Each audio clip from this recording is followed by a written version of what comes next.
The Bengals had another season where it was kind of a disappointment last year. They rattle off the big wins to end the season to get to 9-8, but they missed the playoffs by a half a game or a game.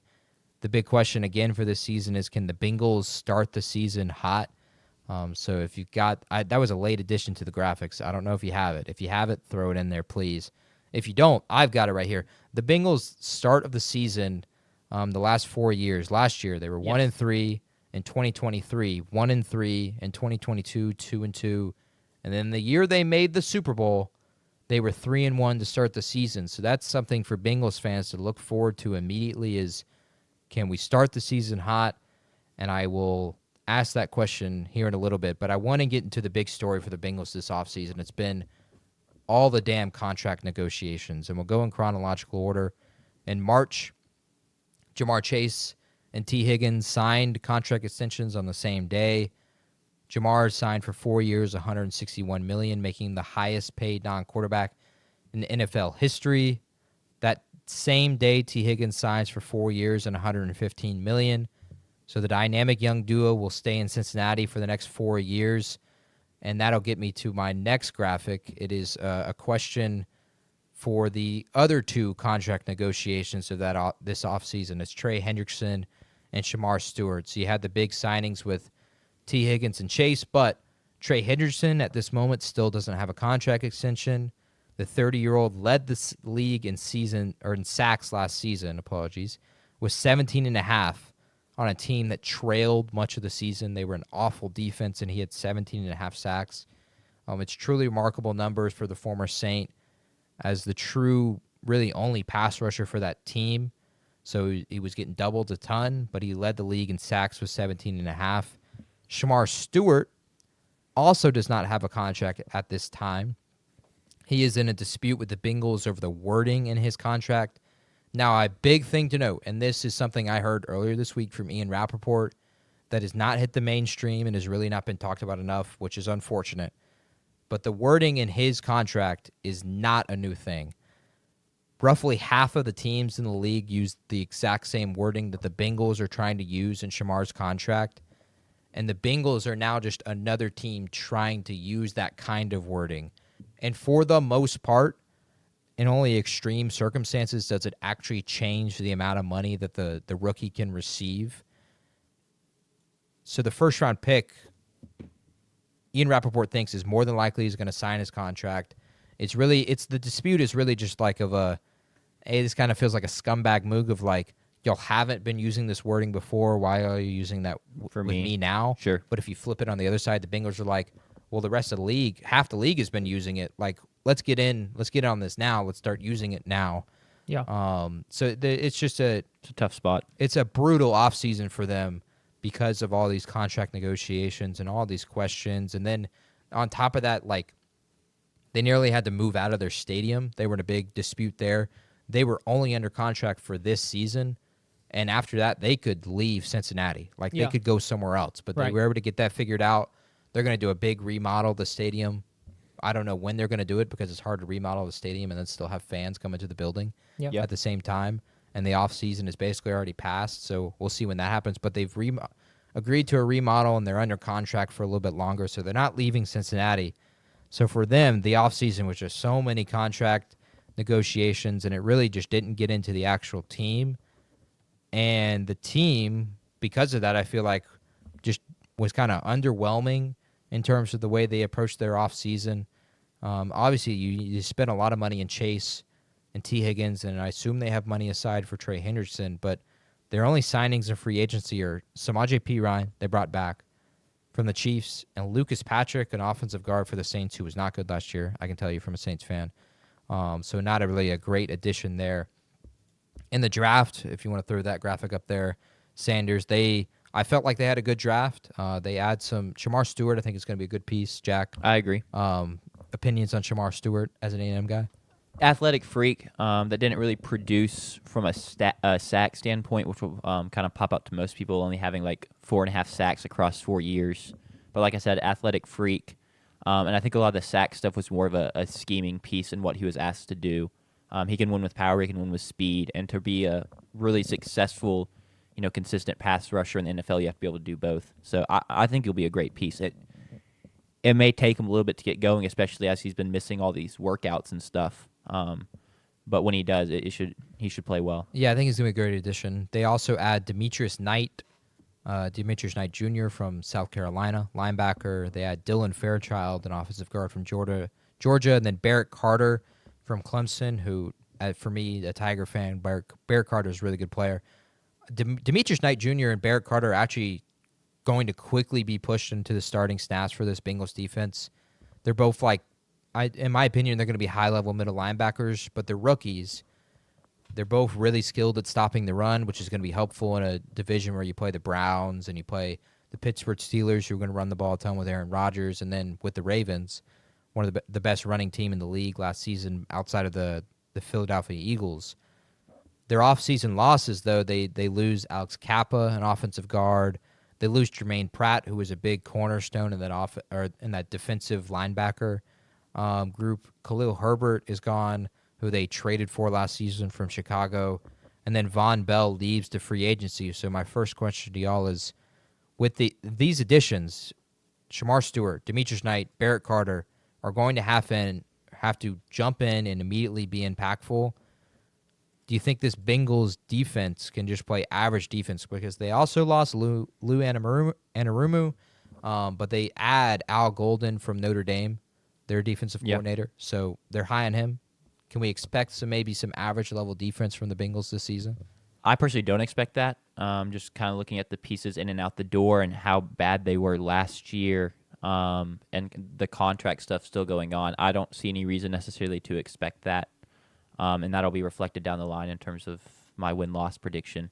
But I feel like I've really soured on this Bengals kind of unit as a whole, as kind of the past couple years they failed to get it done, and I've not really seen much progression, I guess, in terms of trying to get over some of their issues. So, yeah, I think the Bengals are seeing the symptoms of a mistake in team building, which is giving the majority of your money to like 3 players. It happened to the Rams. The Rams were fortunate, but it happened to the Rams with Aaron Donald, Jalen Ramsey, Matthew Stafford. They invested so many resources into those guys that they were required to hit on the draft in order to find success, which they were able to do. But when you do that, when you pay wide receivers, and right now wide receivers, I believe, make the second most average per year behind quarterbacks in the NFL. So when you are paying the most expensive position in the NFL in quarterback, and you're paying 2 of the second most expensive position in the NFL at wide receiver, it forces you to hit on rookies. And so like you said, like you're looking at Demetrius Knight starting and Barrett Carter potentially starting, and then there's still a possibility that they don't have the money to pay Trey Hendrickson, and now you're looking at the possibility of Shamar Stewart starting. That's 4 or 3 rookies on defense, and then Dylan Fairchild starting on offense. That's 4 rookies starting for a team that is invested in a way that they should label themselves as Super Bowl contenders, and I don't know if they can label themselves as that starting 4 rookies. Yeah, that's a very great point. The Rams is a great way to look at it, of something like that the Bengals need to hope is like you get a Puka Nacua offensively, which they don't have, but defensively you get that. And you get a Jared Verse, what he was able to do for the Rams last season. Yeah.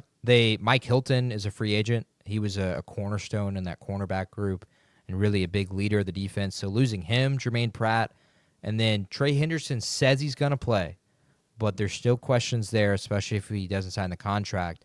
Like Logan Wilson is really the only guy in that backfield from the Super Bowl team, and that is really your only leadership defensively. And then with Al Golden, a new defensive coordinator, there's extreme questions there. And so I get the concern.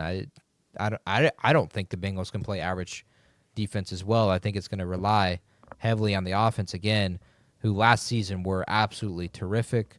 Their offense last season, if you want to pull that graphic up, the total yards for them was just truly remarkable. Joe Burrow, over 5,000. Jamar Chase led the league in receiving with 1,700.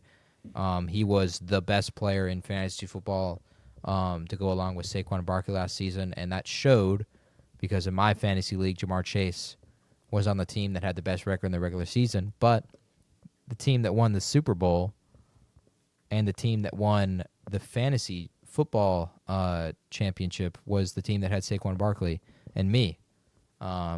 Suck it, Rizzo. I got Jamar Chase in a trade involving T.J. Hawkinson in my keeper league. All right, so we've got no ball knowers in that. It was Harris. I was about to say. I know for a fact that was. He really wanted T.J. Hawkinson, and I was like, It wasn't 1-for-1, was it? I think I gave him somebody else. I can't remember. Continue. Sorry, Yes. I just No, you're wanted to good. give my subtle GM flex. Continue. Absolutely. The Bengals, T. Higgins had injury concerns throughout the season. He got hurt a few times, but still almost put up a 1,000-yard receiving season. And so the offense, you don't expect this to take really any step back. I think the big question for them is going to be, how does that first 4 weeks go again?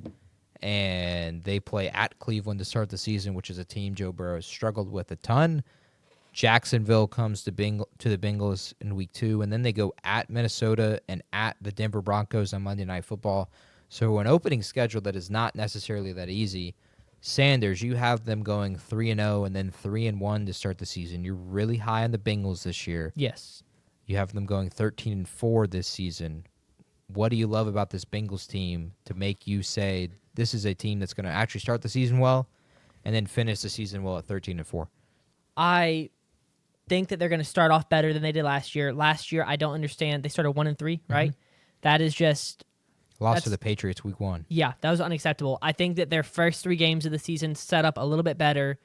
At Cleveland, I am very low on Cleveland. We're going to get to that later, but Who isn't?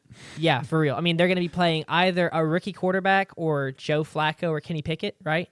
I mean, if you cannot, the defense should look good coming out of week 1 is the reality. The defense going up against that Cleveland offense should look like a good defense. I think that none of us should be fooled because we should be ready for that.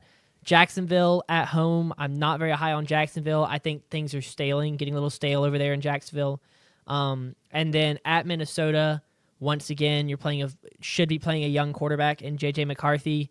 And then at Denver, I'm pretty high on Denver. I loved what I saw from Bo Nix last year, and then love the roster they have over there. It's a very deep and very talented roster. So, but I just think that this Cincinnati offense is going to be good enough to compensate for a defense that should not be worse than it was last year. Sure. I don't know that the defense is going to get any better, but I think that I believe the offense is honestly going to get better. They're returning all the... What Maybe the not reasoning necessarily better, but I think that it's going to be... I'm more expecting it to perform at its best for the majority of the season, whereas I feel like we didn't see that for the majority of last season because they're returning there shouldn't be any kinks left to work out. They're returning all of the weapons. They're returning several offensive line starters. They are starting a rookie potentially, but I just expect it to be very like a well-oiled machine to run well and to run efficiently. So, and then I do expect that the defense shouldn't get worse, and fingers crossed it gets better because, I mean, I guess I'm working under the assumption that the Bengals believe they took the right steps to improve that defense. There's no way they finished last season and said, "Yeah, I think we're good there. I think we're all right." So I don't know if I necessarily love the pieces they brought in, but I think that I'm going to work under the assumption that there's going to be at least some return to average. Yeah, they attacked those first 4 rounds in a way that that's a front office that knows where their holes are and what they need to approach. The only question is, now it's rookies that have to fill those holes. Well, it's the right positions, it's the right kind of talent. It's rookies at the end of the day that have to fill that role.